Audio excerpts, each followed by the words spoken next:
ചിരിക്കുന്ന ഒരാളാണ്. എപ്പോഴും ഭയങ്കര സന്തോഷം. ചെറിയ കാര്യങ്ങൾ പറഞ്ഞില്ല, ചെറിയ കാര്യത്തിൽ വലിയ സന്തോഷം നോക്കുന്ന ഒരാളാണ്. പക്ഷെ എന്റെ ഉള്ളിൽ ഇത്രയും സങ്കടങ്ങൾ ഉണ്ടെന്ന് എനിക്ക് അറിയില്ലായിരുന്നു. മാം ഇങ്ങനെ പറഞ്ഞല്ലോ, പണ്ടുള്ള എവിടെയോ ഉപേക്ഷിച്ചു പോയിരുന്നപ്പോ ഞാൻ ആലോചിക്കാം, എവിടെയോ ഞാൻ ഇപ്പോഴും ഹാപ്പിയാണ്. ഞാൻ എനിക്ക് ഇഷ്ടമുള്ള കാര്യങ്ങളെല്ലാം ഞാൻ ചെയ്യുന്നുണ്ട്. പിന്നെ എപ്പോഴാണ് എന്താ എനിക്ക് നഷ്ടപ്പെട്ടതെന്ന് എനിക്ക് അറിയുന്നത്. ആ കണ്ണടച്ച് ഒരു കുട്ടി വിളിച്ചപ്പോഴാണ് ഞാൻ എന്റെ +2 ലൈഫിൽ അവിടെ ഉപേക്ഷിച്ചു പോയ എന്നെ എനിക്ക് കാണാൻ കഴിഞ്ഞത്. ഒരുപാട് ഇനിയും എനിക്ക് നേടിയെടുക്കാനുണ്ടെന്ന് എനിക്ക് മനസ്സിലായി.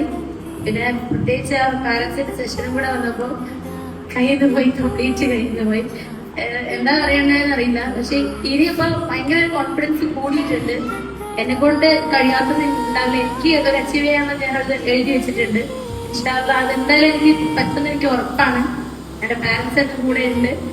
അത് മാത്രമല്ല, കൂടുതലായിട്ട് ഇനി എന്തൊക്കെ നേടിയെടുക്കാൻ എന്തെല്ലാമൊക്കെയോ ബാക്കിയുണ്ട്. എല്ലാം നേടിയെടുക്കണമെന്നുണ്ട്. പറയാൻ പറ്റാത്ത അത്രയും ഉള്ളൊരു, ഞാൻ ആദ്യമായിട്ടാണ് ഹീലിംഗ് സെഷൻ അറ്റൻഡ് ചെയ്യുന്നത്. എനിക്ക് പറയാൻ പറ്റാത്ത അത്രയും അടിപൊളിയായിട്ടുള്ള ഒരു അനുഭവമാണ്. Thank you ma'am, thank you so much, thank you.